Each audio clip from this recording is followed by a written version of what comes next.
Mega shoutout. Nandito po tayo sa Tagaytay Public Market ng Tagaytay. Makain po kami rito.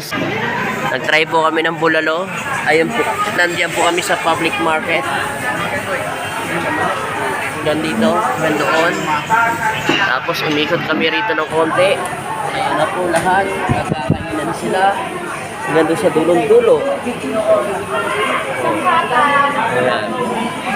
Marami po rito ventilador.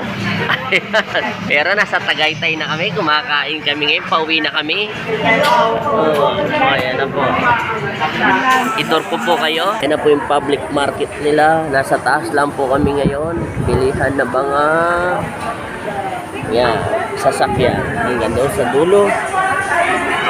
Boss, may kakain. Okay. Nakita nyo po, may wax daw nilagay.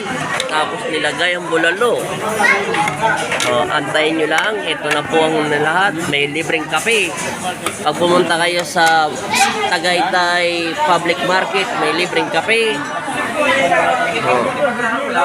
Kita nyo po, dumami ng kainan. Ayan na po.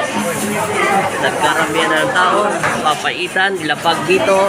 Bakal may pala yan eh. Mahal konti. Yan, ang papaitan. Halaga po nito ay 3,300 pesos lang. Ready to eat na po kami ng papaitan at bulalo. Ito na po lahat ng rekado.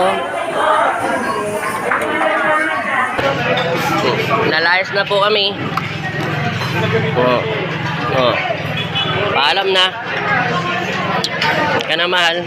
Lahat po yan kakain lang ng bulalo. Yan. Kain po sila ng bulalo. Tingnan to, ito. Kung kapay namin. Tapos dito po. Going to market na po to. Market ng Tagaytay. Yan na.